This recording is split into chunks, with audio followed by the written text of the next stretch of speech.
Daily current news में आज का हमारा विषय है क्वांटम ग्रेविटी ग्रेडियोमीटर। आज का हमारा विषय विज्ञान और प्रौद्योगिकी विषय से संबंधित है। सबसे पहले देख लेते हैं इस पूरे एपिसोड में किन किन विषयों पर चर्चा की जाएगी। सबसे पहले जानेंगे चर्चा में क्यों है, फिर जानेंगे ग्रेविटी ग्रेडियोमीटर के बारे में, साथ ही जानेंगे क्वांटम ग्रेविटी ग्रेडियोमीटर क्या है और QGG के संभावित अनुप्रयोग, और अंत में देखेंगे एक अभ्यास प्रश्न को। तो चलिए शुरू करते हैं। हालिया खबरों के अनुसार नासा के वैज्ञानिकों ने एक उपग्रह पर क्वांटम ग्रेविटी ग्रेडियोमीटर लगाने का प्रस्ताव दिया है। इसे पृथ्वी पर सूक्ष्म गुरुत्वीय परिवर्तनों का पता लगाने के लिए निम्न भूकक्षा में स्थापित किया जाएगा। इससे ग्रह के भूमिगत द्रव्यमान वितरण की सटीक जानकारी संभव होगी, जलवायु अध्ययन में सहायता मिलेगी तथा सुरक्षा में वृद्धि होगी। आगे बढ़ने से पहले आपको बता दें, मुखर्जी नगर की सभी क्लासेस शिफ्ट हो गई हैं नोएडा में।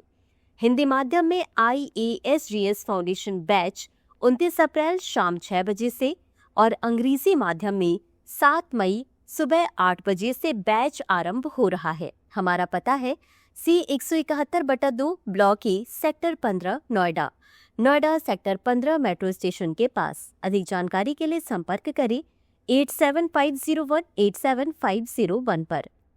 आगे बढ़ते हैं खबर की तरफ। अब जान लेते हैं ग्रेविटी ग्रेडियोमीटर के बारे में। यह एक अत्यधिक संवेदनशील वैज्ञानिक उपकरण है जिसका उपयोग किसी विशिष्ट दूरी पर गुरुत्वाकर्षण त्वरण में परिवर्तन को मापने के लिए किया जाता है।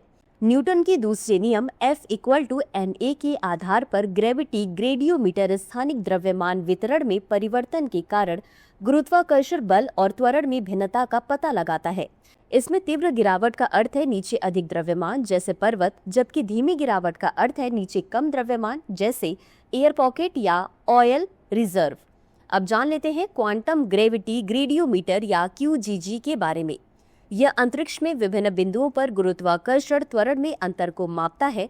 ये पता लगाता है कि पृथ्वी या अन्य खगोलीय पिंडों पर द्रव्यमान वितरण में भिन्नता के कारण गुरुत्वाकर्षण कैसे परिवर्तित होता है। यह परमाणुओं को लगभग परम शून्य ताप 0 केल्विन या -273.15 डिग्री सेल्सियस तक ठंडा कर देता है, जिससे वे तरंगों की तरह व्यवहार करने लगते हैं। इसके बाद लेजर इन परमाणुओं में परिवर्तन करते हैं और उनका चरण परिवर्तित गुरुत्वाकर्षण बलों के प्रति संवेदनशील हो जाता है। इसे 10⁻⁻15 m/s² जैसे छोटे गुरुत्वाकर्षण अंतर को मापे जाने से गुरुत्वाकर्षण में सूक्ष्म परिवर्तनों का पता लगाना संभव हो जाता है। अब देख लेते हैं इसके संभावित अनुप्रयोग। इससे हिमालय जैसे बड़े भूस्थलों की गुरुत्वाकर्षण खिंचाव का पता लगाया जा सकता है, क्योंकि इसके द्रव्यमान से एक मजबूत गुरुत्वाकर्षण बल का विकास होता है।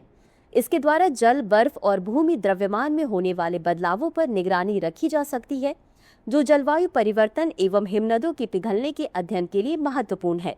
इसके अतिरिक्त QGG द्वारा भूमिगत हाइड्रोकार्बन, खनिजों और जलभृतों की पहचान करने में मदद करने के साथ संसाधन अन्वेषण में सहायता की जा सकती है। इससे रणनीतिक बुनियादी ढांचे और भूवैज्ञानिक खतरों की निगरानी भी की जा सकती है, जिससे राष्ट्रीय सुरक्षा को बढ़ावा मिलेगा। QGG का उपयोग पुरातत्व और विरासत संरक्षण के क्षेत्र में प्राचीन संरचनाओं का पता लगाने के लिए किया जा सकता है।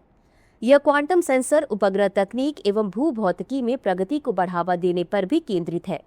अंत में देख लेते हैं आज के अभ्यास प्रश्न को। क्वांटम ग्रेविटी ग्रेडियोमीटर के संदर्भ में निम्नलिखित कथनों पर विचार करें। 1. यह अंतरिक्ष में विभिन्न बिंदुओं पर गुरुत्वाकर्षण त्वरण में अंतर को मापता है। 2. इससे हिमालय जैसे बड़े भूस्थलों के गुरुत्वाकर्षण खिंचाव का पता नहीं लगाया जा सकता है।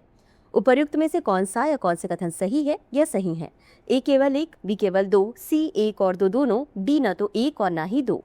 इस प्रश्न का उत्तर कमेंट बॉक्स में जरूर दें। अभी के लिए बस इतना ही। धन्यवाद। डियर व्यूअर्स, अपने एग्जाम की तैयारी को और बेहतर करने के लिए हमारे चैनल को लाइक, शेयर और सब्सक्राइब करना न भूलें।